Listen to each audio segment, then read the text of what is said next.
होगा। जैसे जैसे फिल्मों को समझने का मौका मिला वैसे डायरेक्ट सेलिंग को भी धीरे धीरे समझेंगे, क्योंकि आज के 80-90 साल पहले फिल्मों को भी सामाजिक मान्यता नहीं थी। हमारी परिवार की कोई लेडीज जो है ना फिल्मों में नाच नहीं सकती थी, डांस नहीं कर सकती थी। और हमारे बुजुर्ग इसको एकदम निकृष्ट काम मानते थे कि भाई ये सभ्य समाज का काम नहीं है कि फिल्मों में डांस करना। और उस जमाने में जिन भी कलाकारों में इस इंडस्ट्रीज में अपना कदम रखा और संघर्ष किया, उसको हर व्यक्ति को उन सारी कठिनाइयों का सामना करना पड़ा। लेकिन धीरे धीरे ये बात लोगों को समझ में आई। और आपने क्या देखा कि धीरे धीरे जिन फिल्मों को चुप कर लोग बाग देखते थे और उन्हीं फिल्मों को आज कैसे देखते हैं। आज हमारा बच्चा, हाय डैडी मैं आज रात को लेट आऊंगा, मैं फिल्म देखने जा रहा हूँ। आज इतनी बड़ी सामाजिक मान्यता उसको मिल गई है।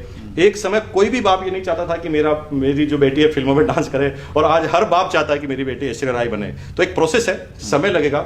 समय इसलिए भी लगेगा क्योंकि इस बात को समझने में समय चाहिए, क्योंकि हमारे जितने भी लोग हैं जिनको हम बड़े पदों पे देखते हैं, जो बड़े बड़े पदों पर हैं, चाहे वो प्रशासनिक सेवा में हो चाहे राजनीतिक में हो, उन सारे लोगों ने अपने जीवन में डायरेक्ट सेलिंग का नाम नहीं सुना।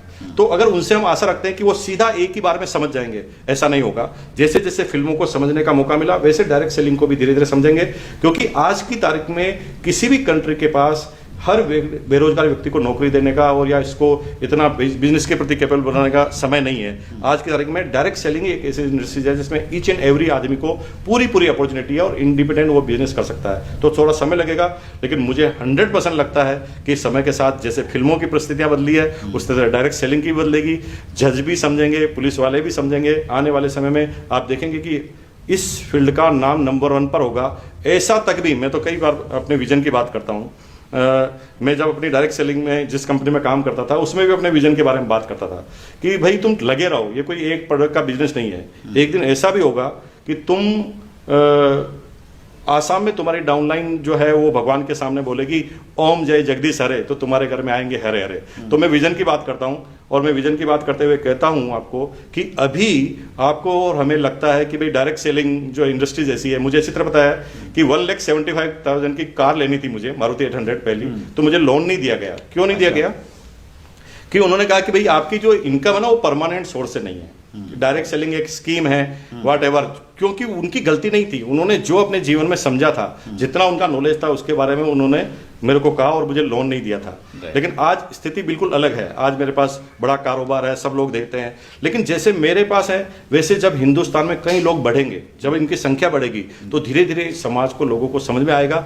और वो दिन दूर नहीं है बस साहब, मैं आपको चैलेंज के साथ कह सकता हूँ, वो दिन दूर नहीं है कि आने वाले समय में लड़के को देखने का, जब लड़की वाले लड़के वाले को देखने जाएंगे तो क्राइटेरिया ही बदल जाएगा। अभी क्राइटेरिया है कि आपका लड़का क्या करता है, IAS है, IPS है, कि डॉक्टर है, कि इंजीनियर है, चार्टर्ड है। लेकिन आने वाले समय में एक बाप सिर्फ अपनी लड़की के लिए एक ही चीज ढूंढेगा कि ऐसा कौन सा प्रोफेशन में लड़का काम करता है जिसके पास पैसा भी है, समय भी है, इज्जत भी है, शोहरत भी है, सर्कल भी है, टाइम भी है, खूब सारा पैसा भी है। तो वो डायरेक्ट सेलिंग के अलावा और कोई बिजनेस नहीं हो सकता। क्या बात है सर, ये तो हमारे यंगस्टर्स और जो अभी शादी के बारे में सोच रहे हैं उनके लिए एक बड़ी अपॉर्चुनिटी है। लेकिन कितना टाइम लगेगा सर ये सब आने में? देखिए, ये डिपेंड करता है कि हम कितनी तेज गति से आगे बढ़ते हैं। और जिस तेज गति से हम आगे बढ़ रहे हैं, 20 साल का जो इतिहास है डायरेक्ट सेलिंग का हिंदुस्तान का, उसके अंदर बहुत कुछ परिवर्तन आ गया है। गवर्नमेंट पहले ये बात मानने तक के लिए तैयार नहीं थी कि इस तरह का भी कोई बिजनेस होता है। लेकिन आज गवर्नमेंट इनिशिएट लेती है और गवर्नमेंट ऑफ इंडिया तक डायरेक्ट सेलिंग पर गाइडलाइन जारी करती है। तो वो दिन दूर नहीं लगता। मुझे लगता है कि अगले 5 से 10 साल के अंदर वो वक्त आएगा कि कैरियर अपॉर्चुनिटी के अंदर डायरेक्ट सेलिंग को नंबर 1 पर रखा जाएगा। ग्रेट।